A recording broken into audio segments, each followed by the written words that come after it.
Now I request revered Swami Sarvapriyananda Ji Maharaj to come on the stage and enlighten us with his third talk on the message of the Upanishads. Om Asato Ma Satgamaya Tamaso Ma Jyotirgamaya Mrityurma Amritam Gamaya Om Shanti Shanti Shanti. Om, lead us from the unreal to the real, lead us from darkness unto light, lead us from death to immortality. Om, peace, peace, peace. Namaste and good morning, everybody.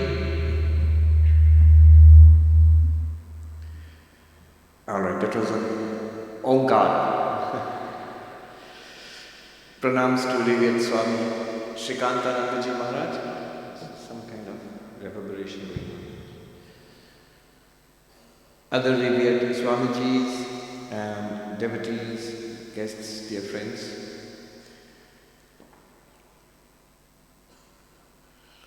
I was just thinking, Vedanta is the most glorious philosophy, the most profound, and also the most rational. It's one reason why Swami Vivekananda preferred Advaita Vedanta. He said this is the religion for a scientific age, for this age where we want reason. We are based on rationality.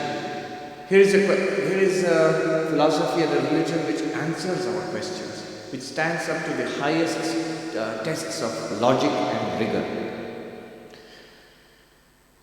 I was thinking that, in philosophy, the deepest questions that we have, those questions are answered by Vedanta. The deepest questions that we have: what is real? Is God real? Is heaven real? Is the world real? Is matter real? Is mind real? What is real?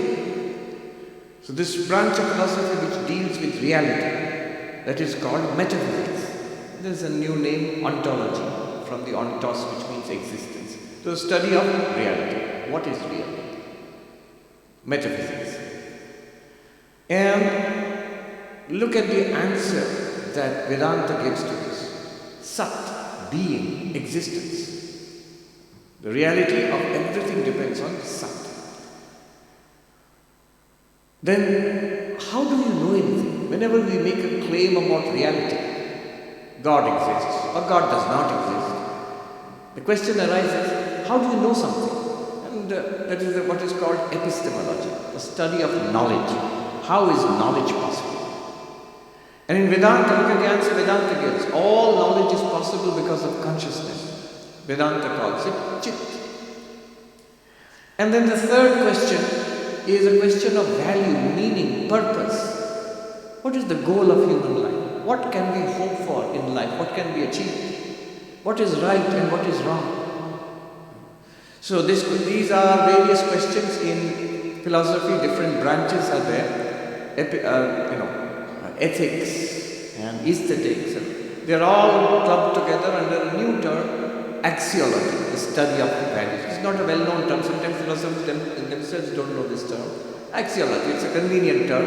You can club together study of values, right and wrong, the study of aesthetics, beauty, the study of what is the point of it all, what is the value, what can we get in this life. All of these questions under one term, axiology. And the Vedantic answer to this is Ananda, bliss. That is the ultimate goal, purpose, fulfillment of human life, all our endeavors. And Vedanta goes further. See, these answers, Sat, Chit, Ananda, these are such profound answers. These are the claims of Vedanta. You can debate. You can have, each of them can be a whole course in philosophy. And Vedanta goes further. Boldly, Vedanta says, Sat, Chit, Ananda are not different. They are one and the same. Sat is Chit is Ananda. And this Sat, Chit, Ananda, this is, Vedanta gives it a name, Brahman. Common word in Sanskrit and throughout Indian culture. Everywhere you find Brahman, the name of the ultimate reality. And Vedanta goes even further. The glorious consummation of Vedantic teaching is that this Brahman is you. You are this Brahman. Tattvamasi. This is the central message of Advaita Vedanta. All the Upanishads, which are the root texts of Vedanta, they deal with this Brahman and this teaching that you are Brahman. And they not only teach this, they show you a way of attaining it. This non-dual insight, it's not that it's there only in Vedanta. In every religion you will find it. You will find it in Hinduism, you will find it in Buddhism in some other way, not in the sense of God, but another way. You will find it in Christianity, among the Christian mystics like Meister Eckhart. If you read Meister Eckhart, you will feel you are reading Advaita Vedanta. 800 years ago, a Christian monk in Europe, Germany. It is there in Islamic Sufi mysticism also. So in various religious traditions, you will find this non-dual insight that I am that. You will find it.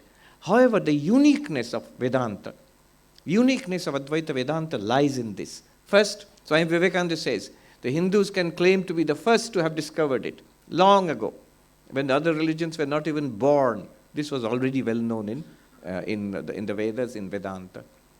But more important than that, this has become mainstream in Hinduism. In other religions, it has either been suppressed, that I am that, this teaching. It has been suppressed or marginalized. But in Hinduism, it is highly regarded, prestigious, mainstream. And even more important than that, there is a rigorous, logical process of attaining it. In other traditions, you will find non-dual insight is there in Sufi mysticism, in beautiful poetry, but logical explanation, not there. Step-by-step analytical process of attaining it, of realizing it, not there. Nowhere, I have not found it. The closest I have seen to Advaita Vedanta is the Tibetan, the Mahayana tradition. In Tibetan Buddhism, there is a tradition of Dzogchen Buddhism. That is pretty close to the Advaitic approach in analysis, analytical rigor, and step-by-step pointing out of the truth and exploration of that non-dual truth. It is very close to Advaita Vedanta. But none of the others, they come nowhere close to Advaita Vedanta. So the Upanishads explored this. I quoted Vivekananda yesterday. He said that the Vedas are the central texts of Hinduism. He said, like the Quran for the Muslims, Bible for Christians, Tripitaka for the Buddhists, the Zen Avesta for the Zoroastrians. Like that, the Vedas are for Hindus. But then second paragraph he says, which is not often quoted, Vivekananda says, like the Upanishads, there are no other texts in the world literature. They are head and shoulders above any other spiritual or philosophical text in the world. So today we will continue our exploration of the message of the Upanishads. Yesterday we took a close look at the Keno Upanishad. Now we'll take a look at another Upanishad. There's an Upanishad called the Taitteriya Upanishad. And Shankaracharya has written a commentary on the Taitteriya Upanishad. Shankaracharya selected 10 Upanishads to write his commentaries on. Isha kena katha prashna mundamandokya titirihi aitareyam cha chandogyam brihad aranyakam tatha. 10 Upanishads. Now those who have studied Vedanta, they will say, no, Shvetashvatar is also there. Yes, Shvetashvatar Upanishad, Bhashya is also written by Shankaracharya. A little doubt is there because if you look at the Bhashya, the language of it, it seems a later work. Maybe some other Shankaracharya later wrote it. But anyway, 10 Upanishads, clearly Shankaracharya has written the Bhashyas.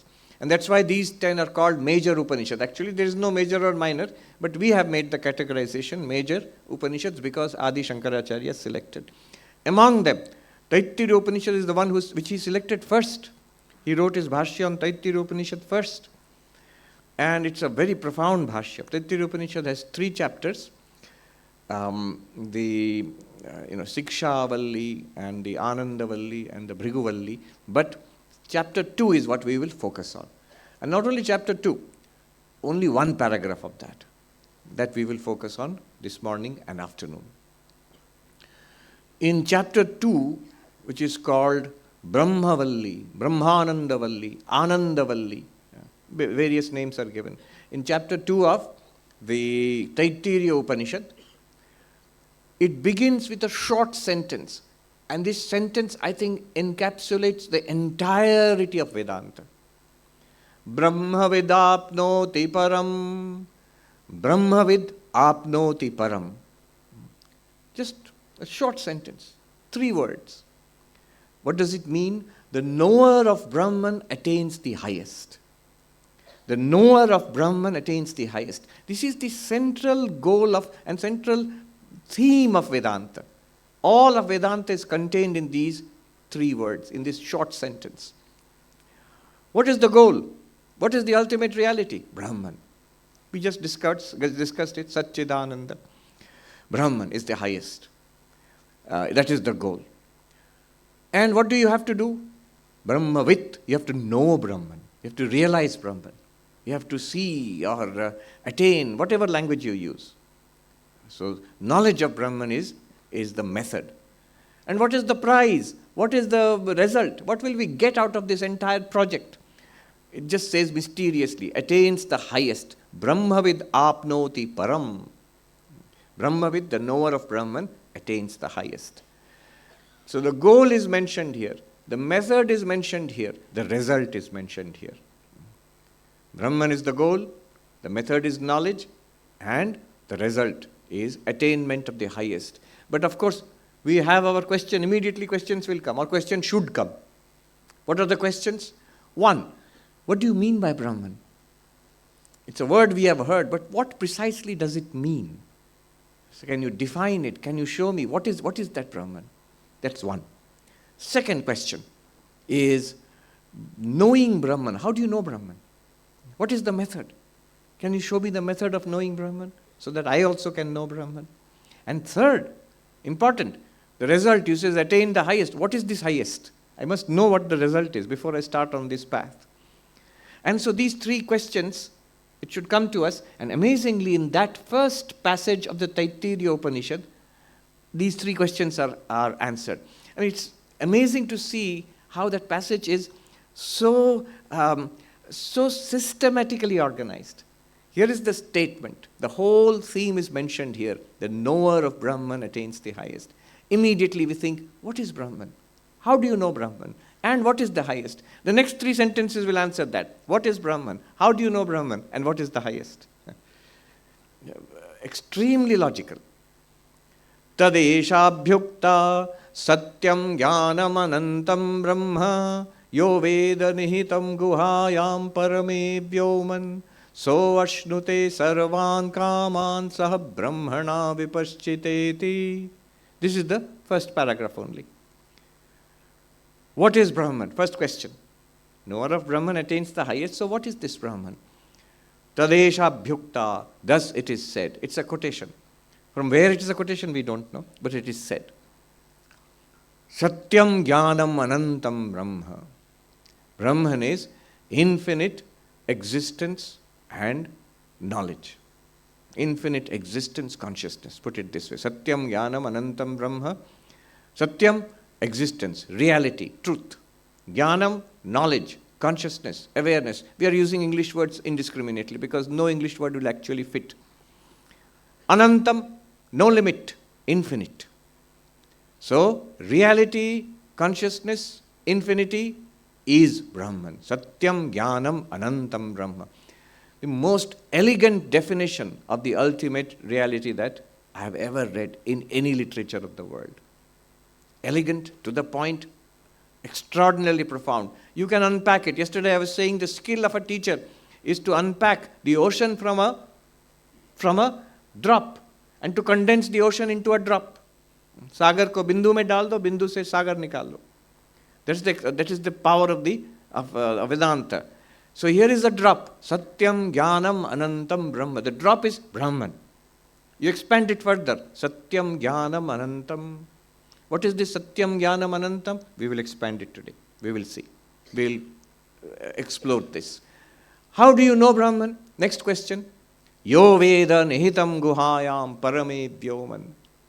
You have to realize this is the answer. How do you know Brahman? You have to know it as it is centered in the sacred space in the cave of the heart. I'll repeat that. Sacred space of the cave of the heart. It's a poetic way of speaking. Heart, here.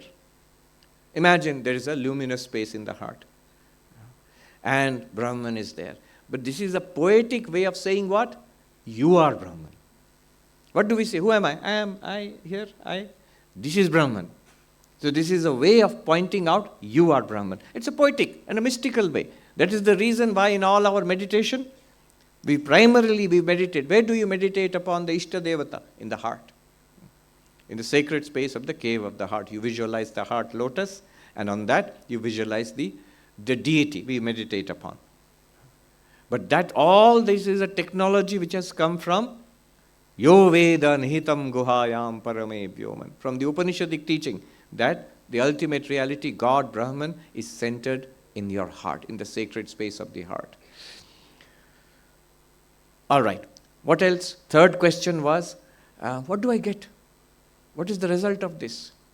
And the answer, Param, Brahma Vidapnoti Param, the knower of Brahman attains the highest. What is that Param? What is that ultimate? And the Upanishad says, So Ashnute Sarvan Kaman Saha Brahmana Vipaschiteti. The one who knows Brahman as this consciousness in the sacred space of the heart, I am Brahman. What is the result? What does that person get? The enlightened one enjoys the fulfillment of all desires. So Ashnute Sarvan Kaman Saha.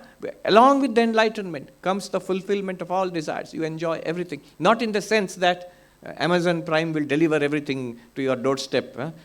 What is it? Black Friday or something. All desires will be fulfilled. So many deliveries will there. What happened? He has become enlightened. Mountain of Amazon boxes are there. All desires are fulfilled. Not like that. By realizing that I am Brahman, you become infinite. There is nothing more left for you to desire. You actually see that. You feel that. There is nothing in this universe which is not mine, which I am not already. I myself have become all this. There is the story. Kashi Desh ki Rajkumari, very nice story, which I like very much. How does Vedanta fulfill you? If we become enlightened, how do you become tripta? How do you get this, I do not have any more desires, fulfillment? How? So there was a prince in some ancient Indian kingdom, and a king and a queen. One day in the court of that king, there was a dramatic performance. And in that dramatic performance, theatrical performance, there was one character, that is the princess of Kashi, Kashi Desh ki Rajkumari. Who will play that character? Little girl. Princess of Kashi was little girl. So the prince of that kingdom was also a little boy at that time. So the queen said, you dress him like a girl, like a princess, and he will play the role of the princess of Kashi. And that was done. And he looked so cute that the queen said, make a painting of that boy in that dress, the prince in that dress. These days it's very easy, selfie or like a picture you can take. But in those days you have to sit and the painter will come and paint you. It takes a long time. And the painting was made and the painter signed it and all that. And fine. Many years passed. 15 years have passed. The prince is now a grown-up young man doing all princely things, riding and whatnot, administration and hunting and whatnot he's doing. One day, while he was exploring the palace, he went into an underground storage place and he found an old painting. He wiped the dust of it and he saw the portrait, the painting. And he saw it was written below, Kashi Desh ki Rajkumari. And he fell in love with the Rajkumari. He said, that date, she must be my age now. It is 15 years ago. So, but he could not tell anybody. He was shy. He could not tell his mother, the queen or the king. But they noticed something is wrong with him. He's not interested in anything anymore. So once the wise old minister asked him, Oh prince, tell me, confide in me, tell me honestly, what is wrong? Can I help you? What is going on? He said, I have fallen in love. Oh good. Who is the lucky girl? So she is the princess. She is a princess. Oh, princess, very good. It's a very suitable match then. Where did you meet? He said, I didn't meet, but I saw her picture. It is said, Princess of Kashi, painting. Then the minister said, painting? Princess of Kashi, something he remembered. Can you show me that painting? So they went down into the storage room and he saw, this is Kashi, Princess of Kashi. Only her I will marry, and I will never be happy unless I marry her. Then the minister saw the painting and he told the prince, you sit down first. But I have to tell you something. This is not the Princess of Kashi. Whoever she is, I will marry her only. No, prince, you listen. And he told the whole story of the theatrical performance, the drama which was staged 15 years ago, and how he was dressed as the Princess of Kashi. He said, Prince, this is not Princess of Kashi. Oh, Prince, Tattvamasi, you are that. Now what happened to the desire of the prince for the Princess of Kashi? The desire went away. Why did it go away? Is it because the Princess of Kashi does not exist? No. Is it because the Princess of Kashi has married somebody else? No. Is it because the Princess of Kashi is dead? No. It is because there is nothing called the Princess of Kashi except me. When we become enlightened, when we realize, I am not the body-mind, I am this one consciousness which appears as all this, then there is nothing here other than me. See, in our dreams, we dream of so many things. Some things we like. But after we wake up, do we feel sad? I liked that one, now it is gone. No. We know that it was just a projection of my own mind. We are neither afraid of anything in the dream after waking up, nor are we attracted or tempted by anything in the dream. We know the whole thing was I alone. Similarly, when we realize we are Brahman, we realize this entire universe is I alone. So all desires are fulfilled.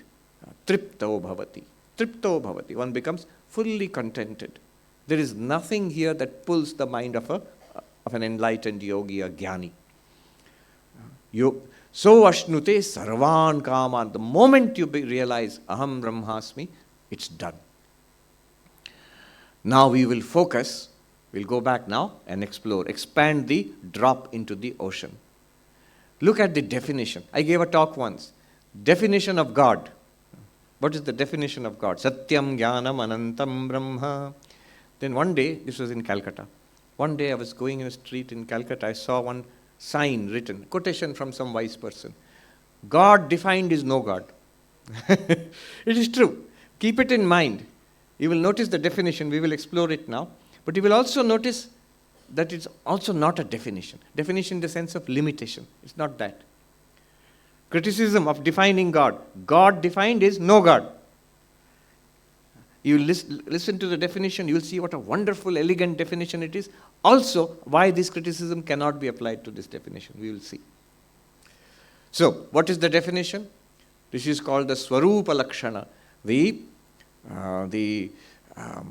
inner definition of God, or the definition of the real nature of God, the real nature of Brahman. There are two kinds of definition in Vedanta. Tatastha Lakshana, Swarupa Lakshana.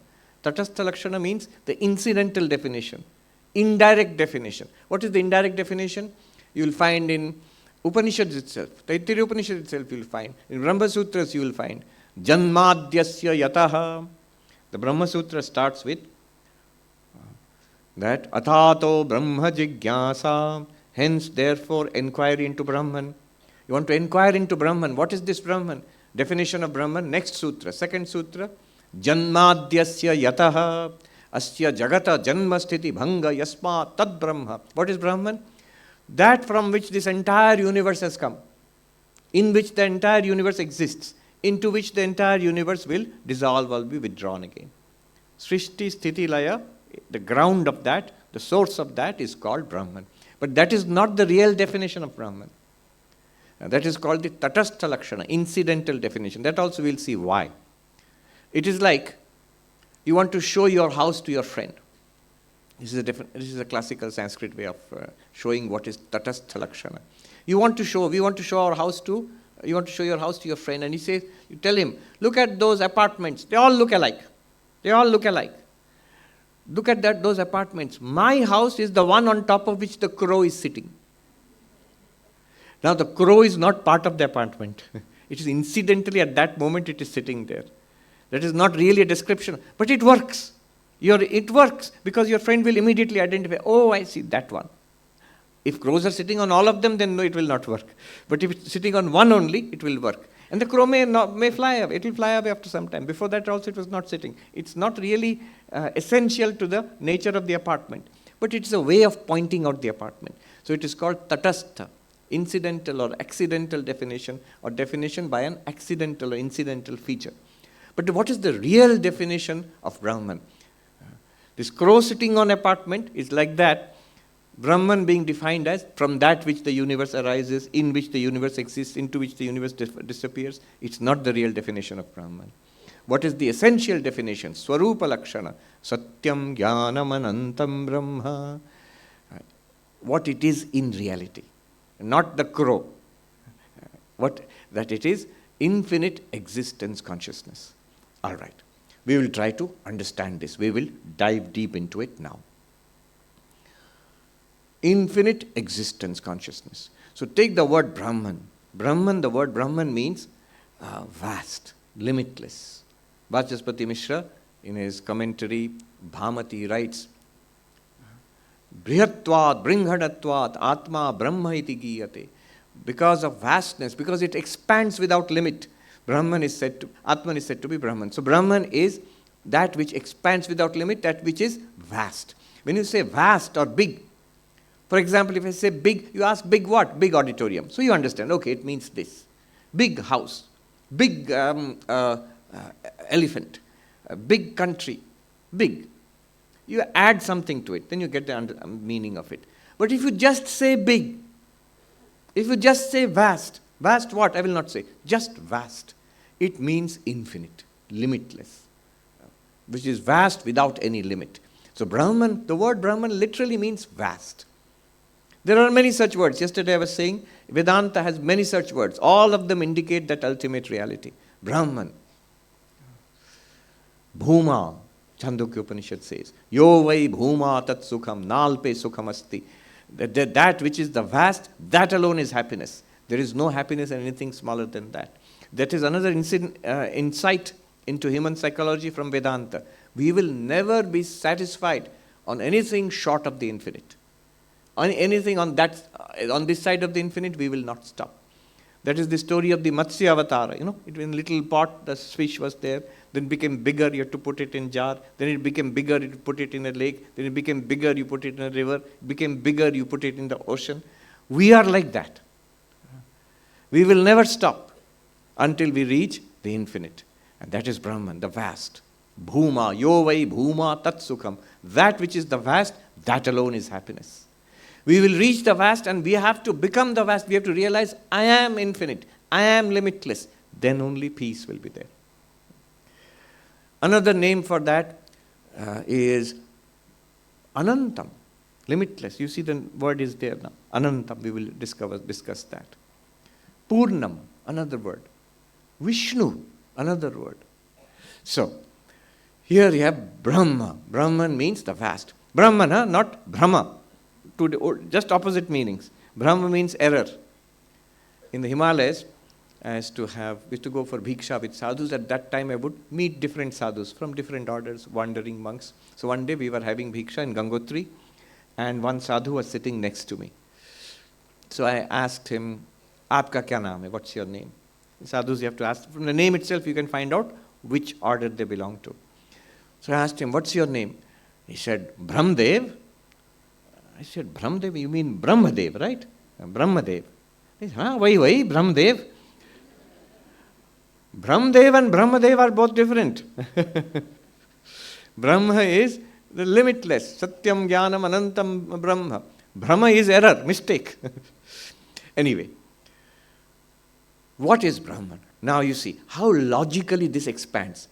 From Brahma, you expand it to Satyam Jnanam Anantam.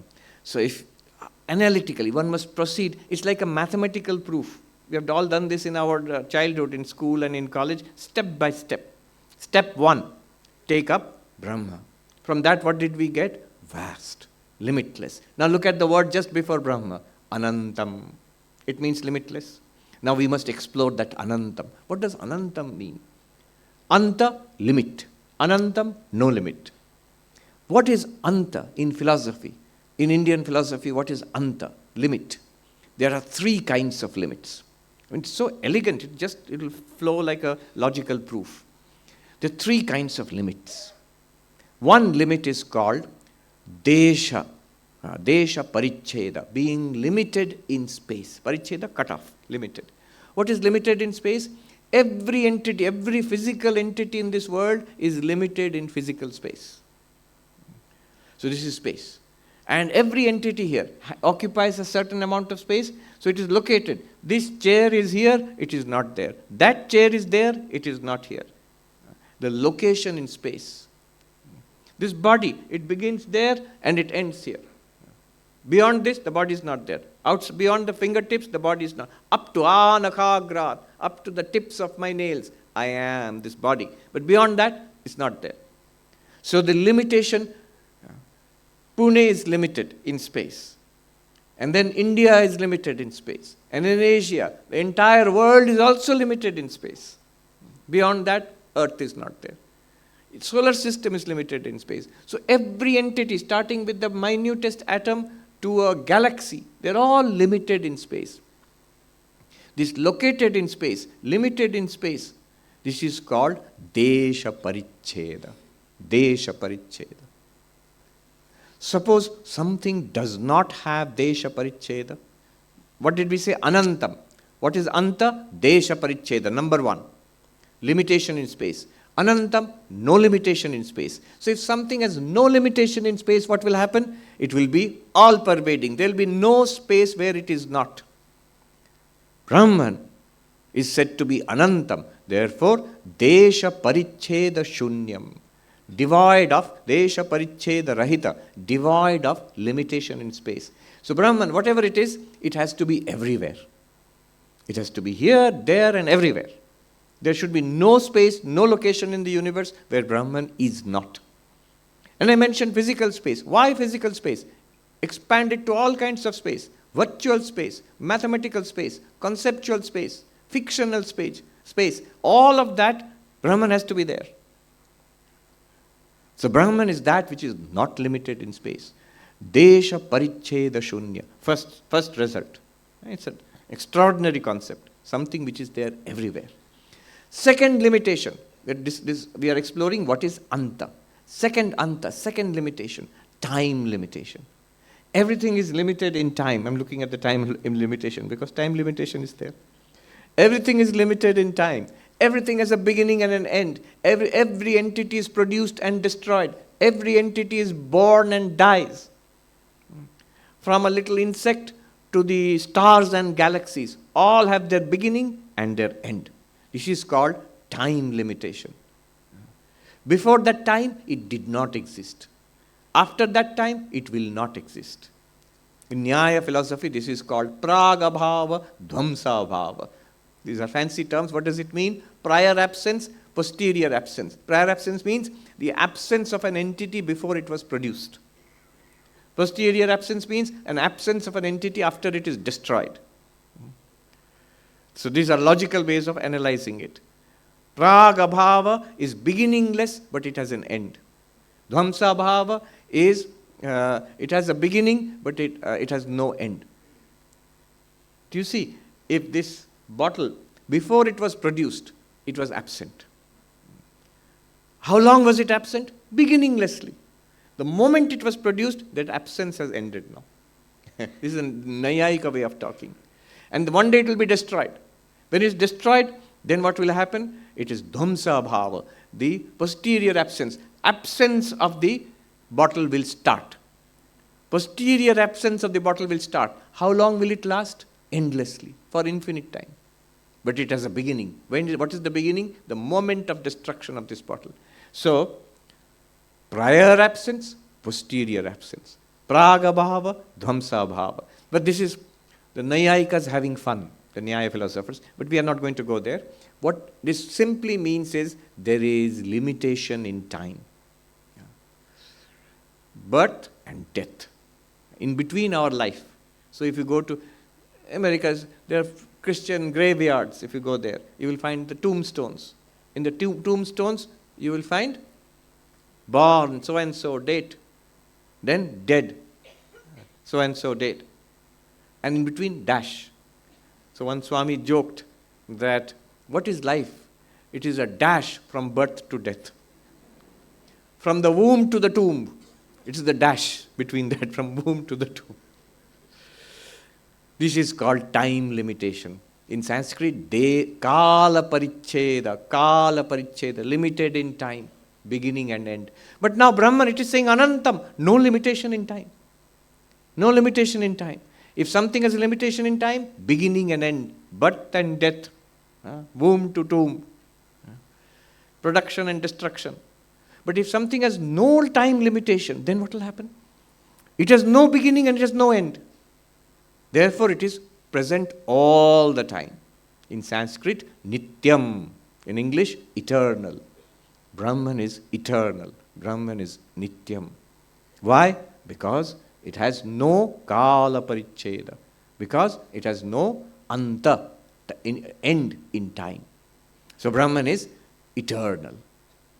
Third limitation is called vastu paricheda. This is a subtle concept, very, very interesting concept. Limitation, object limitation. Vastu paricheda, object limitation. What is object limitation? Each item, each entity, everything in the universe is just itself and different from everything else. Let me repeat that. Every object is just itself and separate from everything else. So this bottle is, what is this bottle? It's a bottle. It's not only limited in space, it's not only limited in time, but it's also just a bottle. This poor fellow is not a human being. It's not a microphone. It's not a table. It is not an auditorium. It is not even that bottle. This bottle is separate from that bottle. So what is this? This bottle is only a bottle and only this bottle. This is called vastu paricheda. Each object has its identity, which sets it apart from everything else in the universe. You are distinguished from everything in the universe by your vastu paricheda. This is a fancy way of describing the English word identity. Aadhaar card. What does it do? Vastu paricheda. It separates you from every other Aadhaar card holder. Passport separates you from every other passport. Uniquely. Unique identification number. SIR. I don't know if it's done here. In Bengal, everybody is filling up SIR form. And one Swami asked me when I visited Belur Math, are you an American citizen? I said, no, I'm an Indian citizen. You better fill SIR form. Otherwise, you will neither be American nor Indian. So I had to sit and fill SIR form. What is that? Vastu paricheda. It will identify you uniquely and separate you from everybody else. Now, Brahman has no vastu paricheda. Notice, vastu paricheda is a kind of limitation. Only you. And you are separated from the rest of the universe. Brahman has no vastu paricheda. Vastu paricheda rahita. Devoid of object limitation. What is the implication? The implication is stunning. If Brahman is devoid of object limitation, if Brahman has no object limitation, then no object is separate from Brahman. Nothing is separate from Brahman. We have a unique identification number, Aadhaar card. Therefore, I am separate from everybody else. But Brahman has no Aadhaar card, no passport, no SIR. It is not separate from, nothing is separate from Brahman. Nothing, no entity is separate from Brahman. No entity is separate from Brahman. That means other than Brahman, there is no second entity. No second entity, non-dual. In Sanskrit, Advaitam. Advaitam. Vastu paricheda rahita, vastu paricheda shunya is equal to Advaitam. Not having object limitation is equal to non-duality. Non-duality means other than Brahman, there is no second separate entity. Now put it together. Three results. Very mathematically we are progressing. Brahman is equal to Anantam. Anantam means na anta. Anta, three types of anta. Desha anta, desha paricheda, kala paricheda, vastu paricheda. Three types of limitation. Space limitation, time limitation, object limitation. If space limitation is not there, sarvavyapi, all pervading, Brahman is all pervading. If time limitation is not there, Nityam, eternal, Brahman is eternal. If object limitation is not there, then Advaitam, non-dual, nothing is separate from it. Brahman is non-dual, Advaitam. From that one word, Anantam, we have got these three results. Sarvavyapi, Nitya, Advaita. This is the nature of Brahman. See how it expands. From a bindu we are getting the ocean, Sagara. Now, a question might be, so Brahman is Anantam. Theek hai. Nice concept. You are having fun with concepts, philosophy, words. But at all such a thing is there or not? It may be a nice concept. It sounds like science fiction. Is such a Brahman there or not? Nitya, Sarvavyapi, Advaita, non-dual Brahman, Sarvavyapi, Nitya, is it there or not? Vedanta says, yes, very much so. Such a thing is there. And I can show you. How? Where? Now I will show you. Such a thing is there. We are all experiencing it. We don't see it. Vedanta will show it to us. It's such a stunning definition. Such a definition, so analytical, so precise, so logical. And the most stunning thing is, what it is defining will show you right now. When we understand what it is defining, we will realize what it is that it's already within our experience. Even more so, it is I.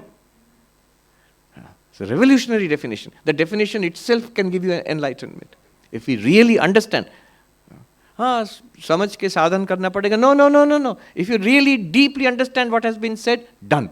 Enlightenment. So, how? Where is this thing? Where is this Brahman? जरा दिखाइए हमको. Show me. All right. It is saying Anantam. Now, what are the two words before Anantam? Satyam, Jnanam. Let's take up one by one. Satyam. What is our ordinary understanding of Satyam? Real. Truth. Reality. Anything that exists is Satyam. So, let us see, look around ourselves. In a common sense, naive way, what do we consider to be real? And bottle is, table is, this is real. Whatever exists is real. Table exists, table is, chair is, man is, woman is, hall is, space is. In some fictional universe, Harry Potter is. So in some way, an abstract concept like the number 1 is. In that abstract space, number line you will find. So is. Whatever is real for us. We don't need philosophy for that. That's our common sense. That's how we live in the world, interact in the world. Whatever is not real. Whatever is real. So then that must be Satyam. That must be Brahma. All this must be Brahma. But no. It doesn't work. You said Brahman is Desha Kala Vastu Paricheda Shunyam. It is eternal, all-pervading, non-dual. This bottle, is it eternal? Not at all. This bottle, is it all-pervading? No, it is only so small. It is only in your hand, not anywhere else. It is only in the hand. It's not an all-pervading bottle. That would be monstrous. It's just a little bottle. Is it non-dual? No, not at all non-dual. Here, another one. 2. So the bottle, it is Satyam, but it is not eternal. It is not all-pervading. It is not Advaita, non-dual. Brahman is supposed to be Satyam and Anantam. This bottle is Satyam, but it is not Anantam. It's a very ordinary little bottle. And like that, every entity in the universe, none of them are Anantam. None of them are eternal. None of them are all-pervading. None of them are Advaitam. Then is the Upanishad wrong? Because the definition becomes self-contradictory now.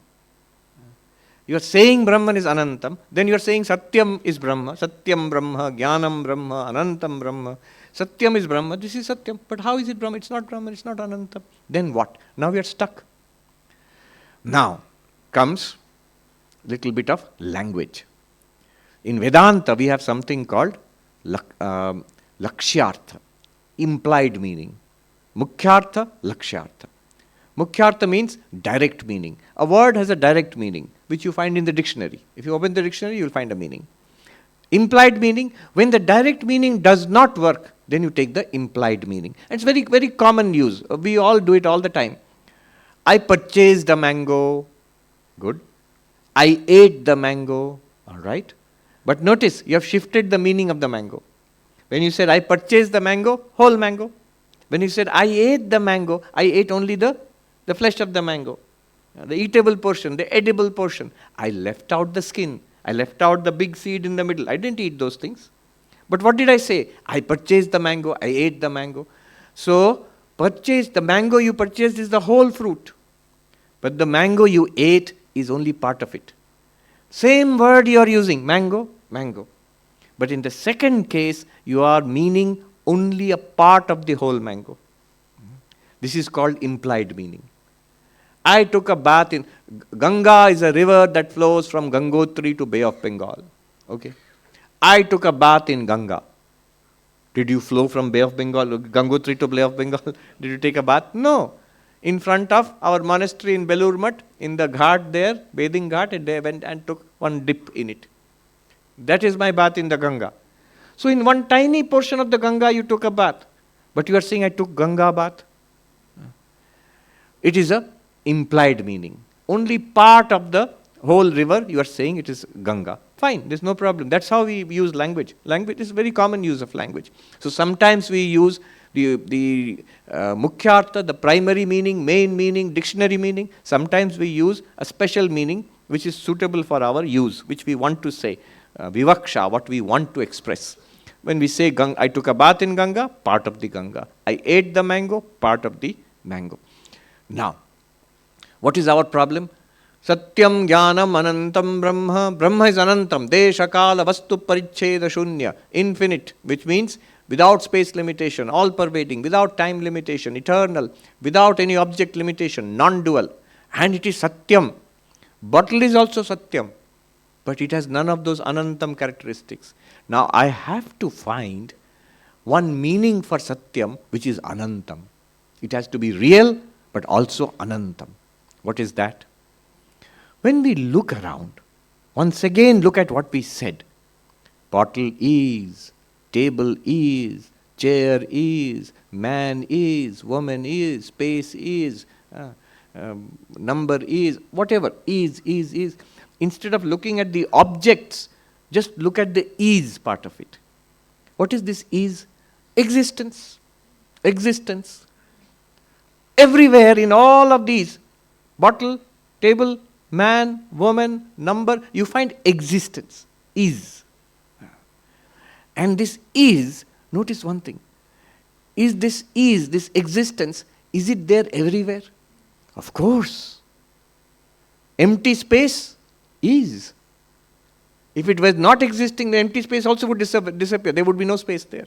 Empty space is. Planet is. Galaxy is. Neutron star is. Then what do you call it? The quark is. Superstring, if it exists, is. Everywhere you find is. And that is without any space limitation. It has to be without space limitation. If there is a space where existence is not there, that place would disappear. Without existence, it will not exist. Time limitation, it has no time limitation. A very interesting discussion is there in all these things are discussed by Shankaracharya in the 16th verse of 2nd chapter of the Bhagavad Gita. Nasato vidyate bhavo, na bhavo vidyate sataha. The unreal never comes into existence. What is real never goes out of existence. Shankaracharya writes pages after pages in his Bhashya explaining this concept. One sadhu said, Ye to Gita ki darshanik hriday hai Mahatma ji. That 16th verse of 2nd chapter. It is the philosophical heart of Bhagavad Gita. From the philosophical perspective. Practical, spiritual perspective, other things are there. But philosophical perspective. Shankaracharya there asked the question, the time limitation is there. Suppose this, he says, ghata, pot. Pot is. Shankaracharya says, I agree, pot is. But suppose pot is destroyed, then is also God. Where is your is? Where is your existence? Then he will say, answer is, broken pot is. Isness is there. Its name and form has changed. The broken pot, you pound it, powder it. Clay is. Suppose you destroy all the pots in the universe. He says, all ghata if you destroy. Pata, Asti, pata means cloth. Cloth is, in Sanskrit is ghata, pata, mata, that he will use. So, isness exists in another form. Now a question is asked. Suppose every entity in the universe is destroyed. Nothing is there in the Mahapralaya. Whole cosmos is destroyed. Shankaracharya says the isness, existence still remains without any name and form. It cannot be appreciated anymore. It cannot be experienced anymore, but it is still there. Name and form manifests that isness. What does isness do for name and form? What does existence do for name and form? It makes it an existing entity. But what does this name and form of bottle, what does it do for isness? It manifests it. Now you feel existence. You feel it, you appreciate it. Isness, it exists. What Vedanta is saying is a revolutionary concept. We are used to existing things. But Vedanta is saying, consider existence itself. Astitva, isness, being. Consider that. We don't think in that way. It is like gold and ornaments. We are acquainted with golden ornaments. Necklace, bracelet, your tiara and ring and all those things. Golden ornaments we know. But gold is like the existence of those ornaments. So like gold and golden ornaments, the entire universe is like the ornaments, and like the gold is the existence itself. Astitva, being. Someone might say, there are philosophers who will argue, this is just a play on words, Swami. It's a concept. It's not real. Vedanta will laugh. Vedanta will say, it's like saying, ornaments are real, gold is not real. Joke. Compared to gold, ornaments are theoretical. It's just a name and a form. Same gold will be there everywhere. Nothing has been changed. This is the example in Vedanta that you have a necklace. You melt it down, you put it in the form of a bracelet. Now necklace is gone. Bracelet has come. Form has changed. That form is gone, new form has come. That name is gone, new name has come. That use is gone. You can't put it in the neck anymore. You have to put it on your hand. But the material, it is literally the same material. It was melted and made, given a new form. No changes there. Nothing has been added, nothing has been taken away, provided jeweler is honest. So nothing of value has been added to it. Just name and form have been changed. Once I was giving a talk in one place. And before I started the talk, one Swami whispered to me, don't give your jeweler example. Why? Because most of the audience, they're jewelers.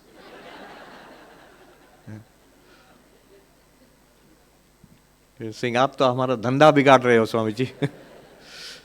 It's really happened. I will not tell the place. But it is true. The gold is the reality. See, our attention is on existing things. Our attention is never on existence. In the jeweler's shop, if a thief comes at night, he is not bothered, necklace, bracelet, ring, he will take everything because his aim is gold. Next day, say the customer is interested, I want necklace like that only. I want bracelet like this only, with this brand, with that kind of design. But the thief, he wants only gold. So he will take whatever gold is there. Similarly, if you look at existence, you will find it everywhere. You would find it all the time. It has no time limitation, as Shankaracharya discusses in the Bhashya on 16th verse of 2nd chapter. Na sato vidyate bhavo, na bhavo vidyate satah. There is never the non-existence of the truly real. And most interestingly, it does not have vastu paricheda. Is there any entity apart from existence? Can there be a golden ornament apart from gold? By definition, it cannot be. Can there be any real entity apart from reality? Can there be an existing entity apart from existence? No. If there is any entity which is other than is, what will happen? Is not. So, isness, existence is non-dual. It does not have desha paricheda, space limitation. Therefore, it is all-pervading. It does not have time limitation. Therefore, it is eternal. And it does not have object limitation. Therefore, it is non-dual. All objects in the universe, whatever was in the past, present and future, they have to be one with existence. Otherwise, they will not exist. Just like saying, all golden ornaments, they have to be gold. Now we have found Satyam, which is also Anantam. Which Satyam? Right here. Who can deny it? All the time we are in the ocean of Satyam. There is no other place you can be. You have to be in the ocean of Satyam, otherwise you will not exist at all. But we never notice it. We never notice it. We all notice existing things everywhere. But we never notice existence. We notice we are not thieves. We notice the ornament, not the gold. Thief's attitude is gold only. One-pointed attitude. But we don't notice the background existence. One professor of philosophy, Buddhist philosophy, Professor Garfield, he said, fish are the wrong people to ask about water. Because they will always miss the water. What is water? Where? They are always in the middle of water.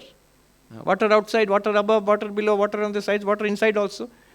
What is this water? I don't understand. What are you talking about? We are like that. The water is for us existence. We don't understand. Where is this existence? Everywhere. And you yourself. Satyam Anantam Brahma. Satyam is equal to Anantam. Therefore, Satyam is Brahman. But which Satyam? This is called Lakshyartha, implied meaning. Not bottle Satyam. Bottle is, you leave out the bottle, take the isness, which you will find everywhere. That isness is Brahman. Satyam Brahma. This is Lakshyartha. I think that now Jnanam Brahma is there. That we will take up in the afternoon. Because it's another, it will take little more time. It is even more amazing. Then we will fit it together and you will have an elegant definition. Satyam Jnanam Anantam Brahma. And we will see how I am that. Not part of it. Right now you'd say, okay, ocean of existence. I am little wave in that ocean of existence. I am part of it. No, you will see you are all of it. The whole thing is nothing but you. That is the meaning of Aham Brahmasmi. And demonstrate it straight here. इसके आगे कुछ करना है. Americans have a phrase, knock yourself out. करो. मौज है तो करो. आपकी मौज है Mahatma ji. You want to meditate, you want samadhi, you want to do bhakti, you want to do more philosophy. But it is straight away already attained. You cannot do anything about it. You cannot, I don't want to be Brahman. Not a choice, not an option. You are Brahman. No option. Once you see this also, amazing thing is you cannot retreat from it also. It's done. All right. Let me do the peace chant here. We will do Q&A. We have time for Q&A. We'll do some Q&A. Ye abhi bhi adhura hai. But we'll do some Q&A. It's what is called a work in progress. WIP would say in your accounts. This is work in progress. Om Shanti Shanti Shanti Harihi Om Tat Sat Shri Ramakrishna Arpanamastu. I hope you are enjoying it. I am enjoying it, so I am having fun. Let us see. Please come here. There will be a question answer session. Yeah. Like yesterday, our volunteer will hand over the microphone. We had 4 people yesterday who did not get a chance. They should come in the front. Please come to the front. Please come. Those who were yesterday, they should get chance first. This session will be till 12:30. 12:30. All right. No more, please. That gentleman can come. That's it. Because we have no time after that. Please ask the question. Tell us your name. Those who were there yesterday. तो कल जो थे उनको. अच्छा ठीक. Yes. One person can ask only one question. Please. Tell us your name and ask the question. Pranam Swamiji. Yes. My name is Indranath Majumdar. Yes. Swamiji, you have experienced that ultimate truth. Please enlighten us. How was that feeling?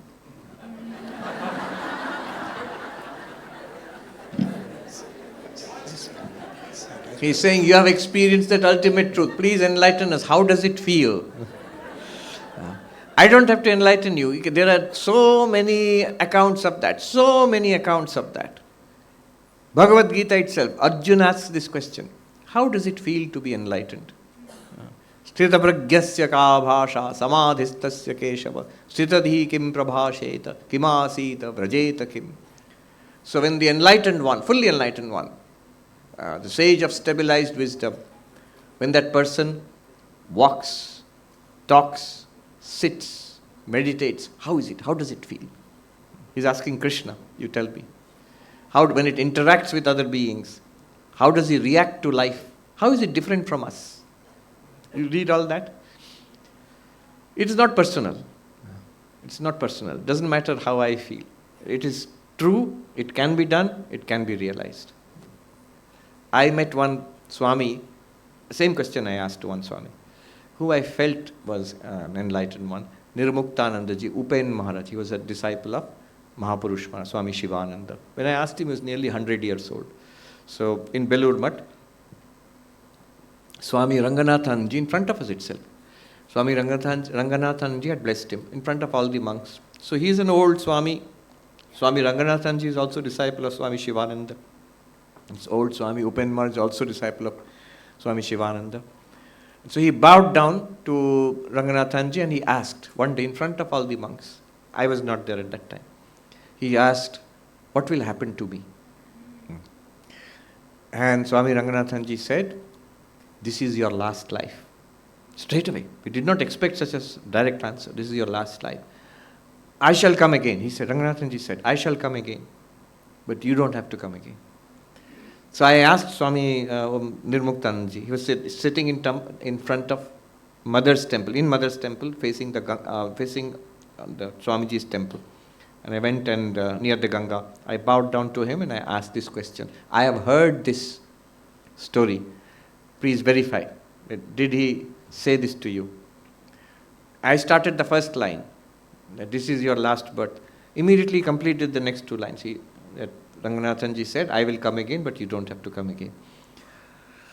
Then I said, oh, that's wonderful. And he went on praising Swami Ranganathanji's character, see the spirit that he wants to come. He doesn't even care for moksha. He wants to come again and do Swamiji's work. I said, Maharaj, wo sab chhodiye, let that be. Aapko to chutti mil gaya. Ranganathanji has blessed you that has said that you will attain moksha. He was very calm about it. He did not consider it a big thing. He said, these are his exact words. Mahapurusher Ashirvad dekha jak. It's the Ashirvad of a Mahapurusha. Let us see. Then I was quite sure that he's a Brahmagyani. So I asked him this question. How does a Brahmagyani see all this? In front of him was Swami Vivekananda's temple. On the side was Ganga. Devotees were walking back and forth. So how do you see all this? Is it like, I asked from some conception I had at that time, is it like you see all this as a shadow and Brahman is the reality? This world is like a shadow and Brahman is the reality. Like that do you see? Does an enlightened one see? Then he paused for a moment and he said, Na, ta kya na hobe? No, why should that be? Eki ache, duto nahi. It is only one. See, this is a logical way of looking at it. Brahman is Satchidananda, Satyam Jnanam Anantam Brahma. And world is not Satyam Jnana, it is bottle. So it's like a shadow, some underlying reality he is seeing. Like that my idea was. He said, no, there is only one reality. That thing which you are doing, that he did not explain. Later I realized, this thing which we are doing right now, it's an analysis. It's not the final realization. It's an analysis. We have to be careful here. But doing the analysis, we think that's what the enlightened one sees. One Brahman and one bottle. No, not like that. Then my question was, are you seeing like that now? He said, so no. He said, listen, there was a very great Swami long ago. His name was Swami Jagadanandaji. He's a disciple of the Holy Mother. In his lifetime itself, it was well known that he was a Brahmagyani. So one day, the head of our Delhi ashram at that time, Swami Buddhanandaji, asked Swamiji, all this Upen Maharaj told me. Swami Buddhanandaji asked Swami Jagadanandaji, well, people are saying you are enlightened. Are you enlightened? Moshai, loke bole apni Brahmagyani, apni ki Brahmagyani? And Jagadanandaji, it seems he had a very sweet smile. He was very tall. He looked down and smiled and he said, in Bengali, I'll translate, Ami bolle ki tomar bishwash hobe. If I say it, will you believe it? I immediately said, Acha, theek hai Maharaj. I touched his feet and said, please bless me. Theek. That is the answer. All right.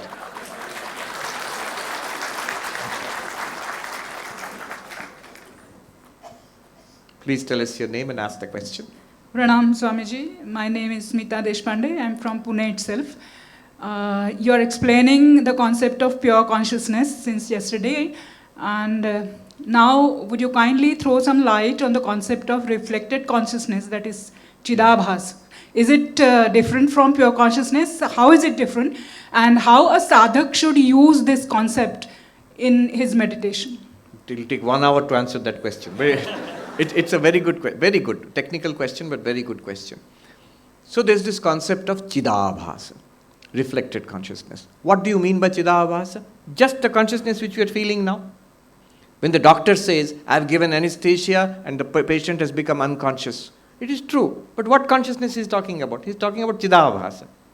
Every day also that Chidabhasa goes away. And when we go into deep sleep, in waking Chidabhasa is there, reflected consciousness, the one which we are feeling, because of which we are able to see and hear and all this. So this one.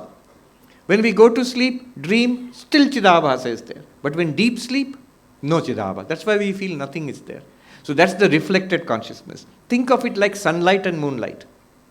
Sunlight reflected on the moon illumines the earth at night. Sun is like pure consciousness, Atman, Brahman. Moon is like the mind, and the moonlight is like the Chidabhasa. So the mind reflecting pure consciousness, that reflected consciousness is called Chidabhasa. And at night, it is the moonlight which illumines the earth. Sun cannot be seen. But without sunlight, no moonlight will be there. And moonlight is basically a limited part of sunlight. This is only an example. Don't stretch it too far. Don't think Atma is there, mind is there, earth is there. Not like that. This is just an example. It's a crude example. So this is Chidabhasa. Now, step back. Little explanation, background is necessary. What is this question about Chidabhasa? The question is this. Pure consciousness, yesterday we heard in Kena Upanishad, we understand. Pratibodha, Viditam, Matam, all that. Very fine. I am limitless consciousness, Chidananda, Rupa, Shivoham, all nice. But my question is, how have I become like this?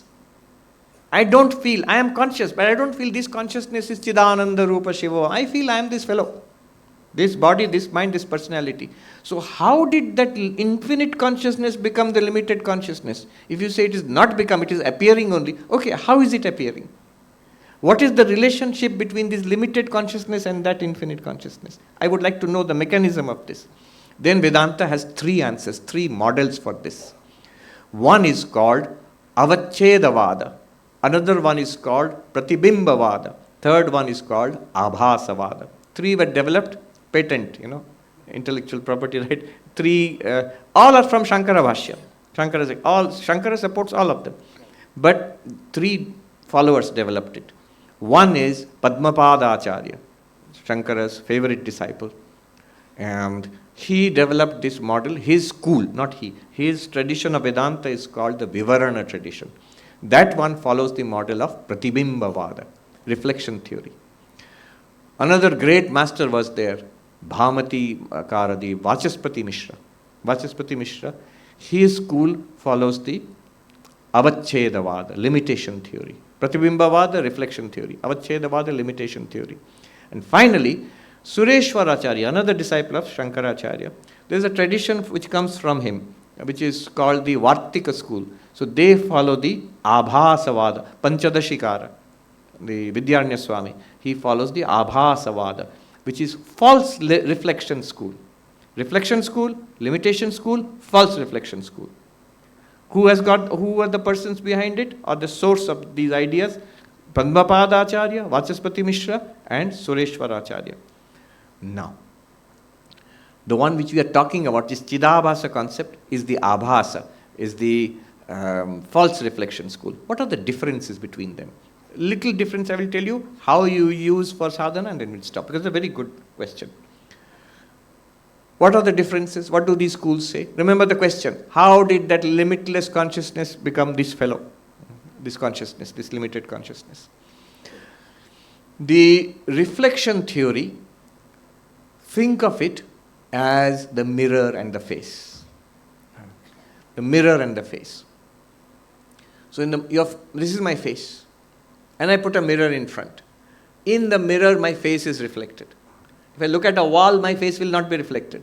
It will reflect light, but it will not reflect the face. It will not catch an image. The mirror will reflect my face. Now there are three: face, mirror, and reflected face in the mirror. So, the Pratibimbavada theory says pure consciousness, mirror is the mind, more precisely ego, in the mind. And that mind feels conscious, that is the reflected face. Just like moonlight, sunlight, like that. So this is the reflection theory. This consciousness we feel now is a reflection of the original consciousness. Be careful. Who am I? Vedanta will not say that you are the reflected consciousness. You immediately feel after listening to this, oh, so I am the reflected consciousness, Pratibimba, and Brahman is the real consciousness. No. Vedanta wants you to say you are the real consciousness. This consciousness you feel is a reflection. It's not you. It's as if we have forgotten our real face. And then we are looking at the mirror, I'm thinking, I am inside the mirror. No. That one is a reflection of your real face. The problem is, real face I cannot see directly. The reflected face I can see very clearly. But what is the problem with the reflected face? It's reflected, it's not real. And this real face is here. Okay. The Abhasavad, false reflection theory, and the reflection theory, Pratibimbavad, they are very similar, except one crucial difference. In Abhasavad, false reflection theory, the reflected face is said to be, as its name implies, false. It is not real. What is real? Real face, real consciousness, pure consciousness. In the reflection theory, Pratibimbavada, that reflection is said to be real. How? How is the reflection real? Follow this carefully. It's a very subtle point. Again, imagine mirror. In the morning when I go to, shave or brush my teeth in the mirror or anything that you do, you put lipstick or powder or cream on the face, whatever you do. How do we use the mirror? We use the face in the mirror as my real face. I'm looking at it, but my attention is not on that. My attention is on this. I'm only using it to locate this.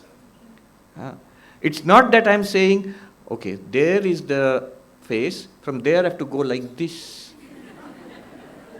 It is not real, this is real, and that is the teeth. From there I have to go here, and then the brush, from there I have to take the brush here. We don't do that. Our attention is automatically on our real face. How are we using the reflection? As the real face. We don't think it is there, we know it is here only. So, it's a subtle use of Pratibimbavada. Use consciousness to directly go to your nature as limitless consciousness.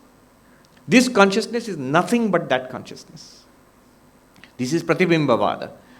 No, that one face in the mirror is false. This is the real face. If you brush the teeth there, your teeth will not be brushed. If you put lipstick on the that face, your lips will not get red. So, that is false. This is real. This is called Abhasavada. Chidabhasa is that theory. I often use Chidabhasa, but it is only one school of Vedanta. It's not everything. And last one, the Avachedavada. That's also spectacular. Avachedavada, you can't see here. Suppose there are windows. From the window you can see the blue sky. From the window, imagine, there are windows, you can see the skylight or something, you can see the blue sky. Through the windows, when you see the blue sky, what will the blue sky look like? Square windows, sky will look square. Triangular windows or circular windows, sky will look circular or triangular. Also, sky will look small, this much only. Also, each window will seem to have its own sky. But what is the truth? Sky is not circular, window is circular. Sky is not rectangular, window is rectangular. Sky is not this much, sky is limitless, window is this much. And also, each window does not have a separate sky, although it looks like that. The sky is one. It is because of the presence of the windows that the sky looks circular and small and individual to each window. Similarly, the window is like the body-mind. Mind especially is the window. Consciousness shines through the mind.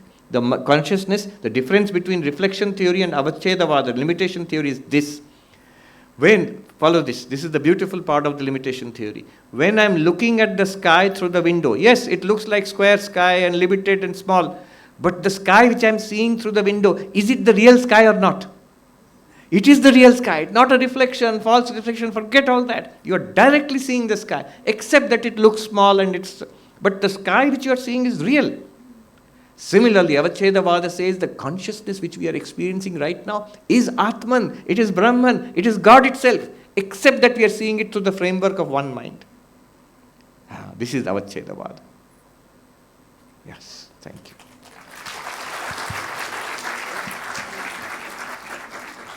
Swamiji Pranam. My name is J.C. Shukla. I come from Gujarat. I have seen your 500 YouTube videos. Oh my God. YouTube should give you an award. To many of us, Swamiji, you are Swami Vivekananda of our modern times.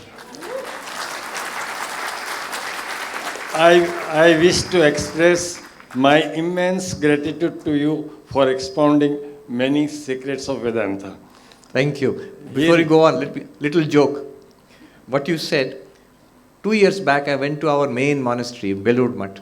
So there are many young brahmacharis who have joined, whom I have not seen because I went to the US 10 years ago.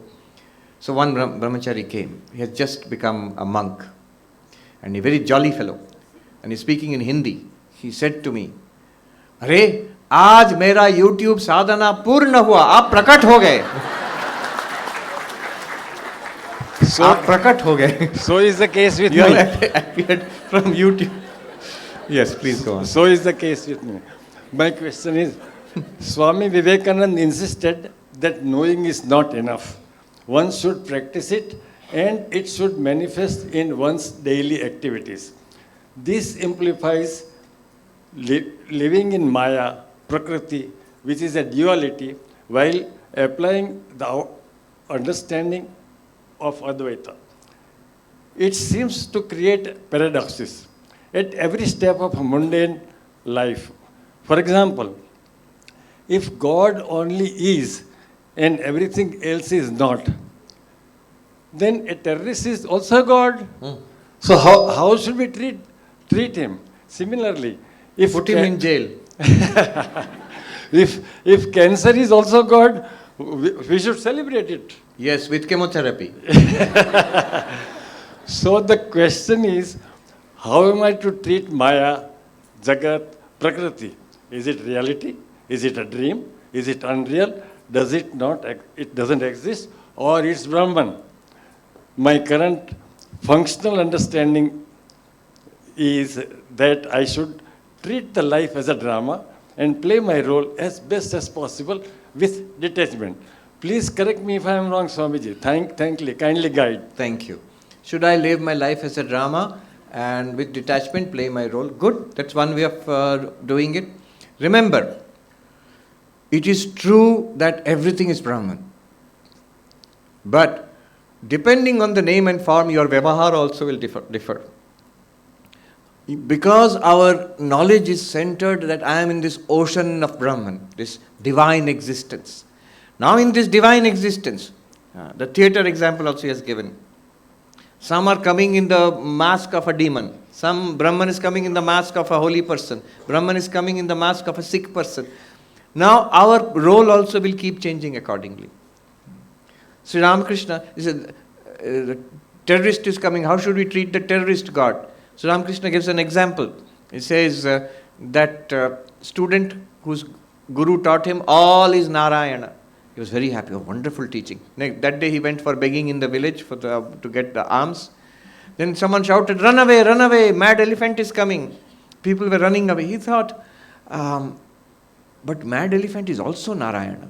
So nothing will happen. And he kept on walking.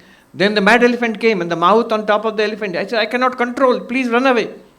He said, no, it's a Narayana. Then the elephant came, picked him up and threw him on the side.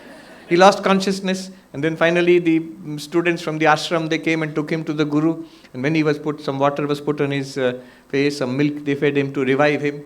And guru asked what happened. Said, Gurudev, you told me everybody is Narayana, but that elephant picked me up and threw me away. How did this happen? He narrated the whole story. The guru said, It is true that all are Narayana, but the Mahut also is Narayana. Mahut told you to run away. Why didn't you listen to Mahut Narayana? The scriptures tell us all, there is common sense always. Difference is, then what is the difference between Advaita and ordinary life? The difference is, in ordinary life, it's full of Bheda. I am this fellow. They are my enemies. Those are my friends. And I want these things. I hate those other things. Now that Samadarshi will come. And you will deal with life as it has to be dealt with. Mahut Narayan, you will listen. The scriptures are telling you what is the law, what is common sense. All of these you will follow. You will not violate. What is religion, science, everything you will follow. It will be easier for you to follow because we don't have Raga Dvesha anymore. You will be able to play your role in the drama with happiness and joy.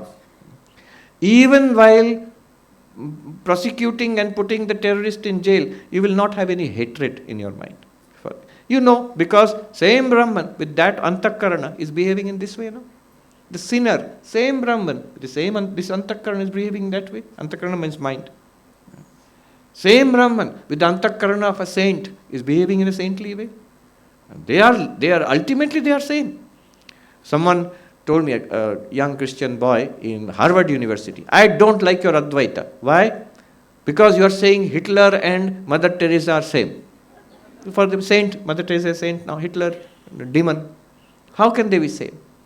I said, when Mother Teresa goes to sleep and Hitler goes to sleep, deep sleep, is Hitler and Mother Teresa Mother Teresa? No, blank. Beyond the blankness lies Brahman, pure consciousness. How much more there will be one reality itself. When Hitler was a baby and Mother Teresa was a baby, was Mother Teresa or Hitler was evil person? Not really. Samskar may be there, but nothing has been manifested yet. So, these are all the play of the mind. You are not denying that Hitler is an evil person, a saintly person is a saintly person. You are not denying. One is better, other one is worse. You are not denying. But you are saying beyond this good and bad, there is one spiritual reality, which is appearing as all of that. And you are Tattvamasi, you are that. Just as in your dream there may be evil persons and good persons, and you want the good person should win and the evil person should be reformed. Similarly, in this world also. Common sense, ethics, all should be followed. And you quoted Vivekananda, knowing is not enough. That is very important. Because this is all about knowing here. Sadhan is important.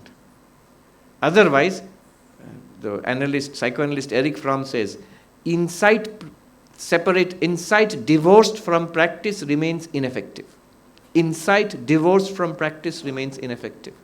I have understood something, but yeah, very good. Then next nothing. Then no effect in our lives. We will not get the benefit of it. But understanding Vedanta itself is very beautiful. It's also very, very wonderful. But sadhan.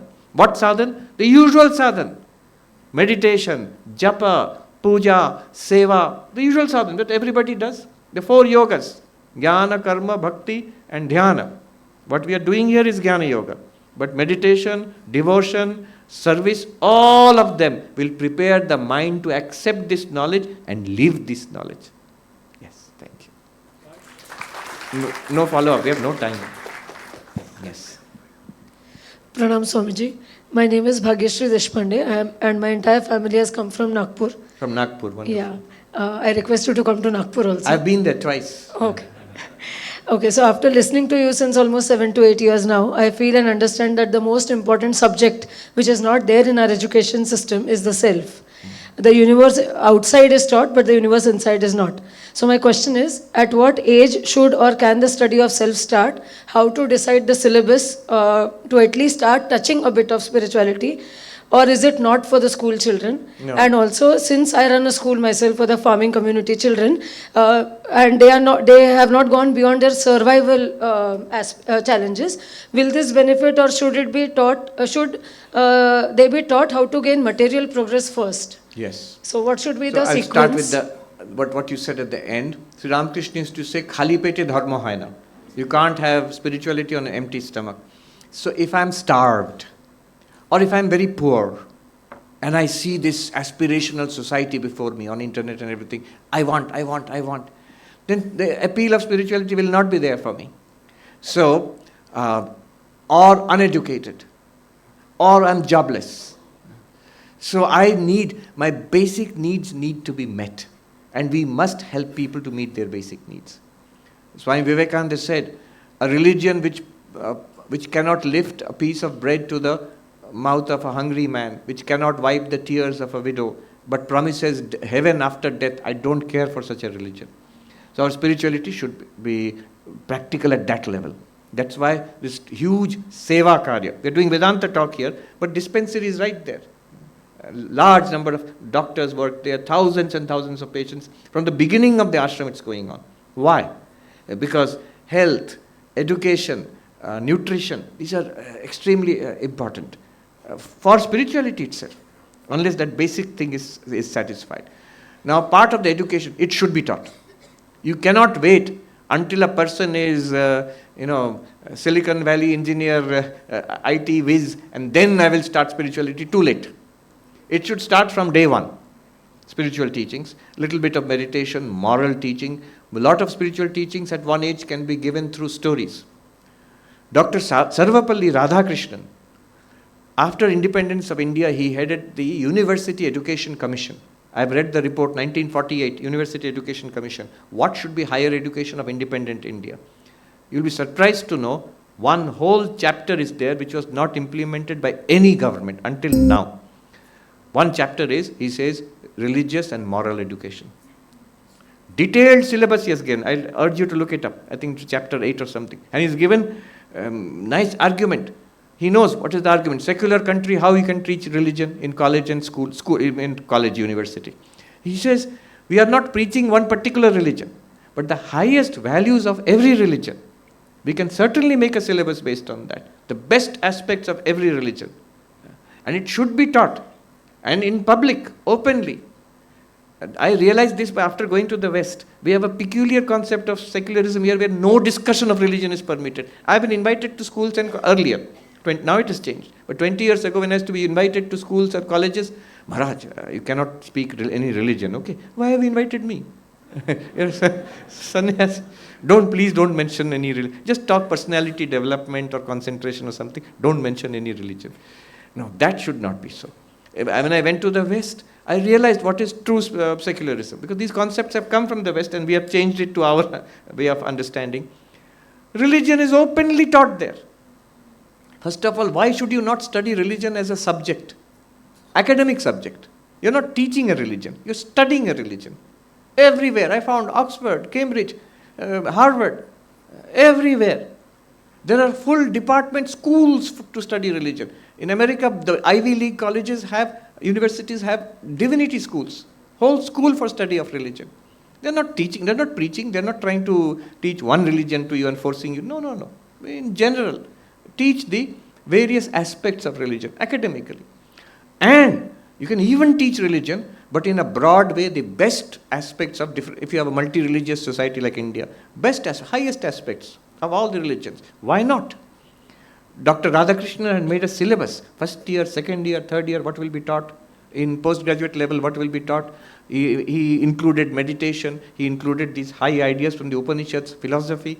All of this he included. It was consistently neglected by governments decade after decade. But now we have it in a new form. I noticed in different universities and engineering colleges, everywhere there's something called IKS, Indian Knowledge Systems. So some effort is being made, and a very welcome effort. It is being made to introduce it across the universities. It's late, but it's good to make a beginning. So this is the thing, yes. But what you said, working with children from very deprived communities. I went in, I think it was in Nagpur or somewhere.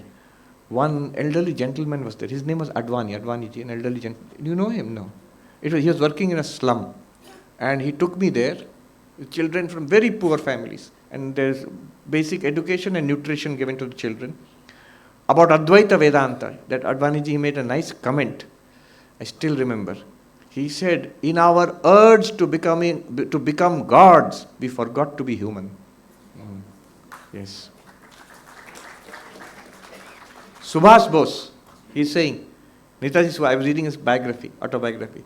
He says, as a youth, he was very inspired by Vedanta.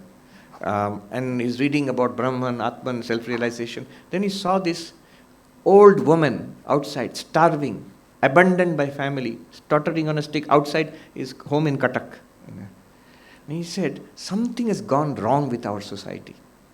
These high ideals are there, and such terrible poverty and suffering is there. And that time ruled by the British.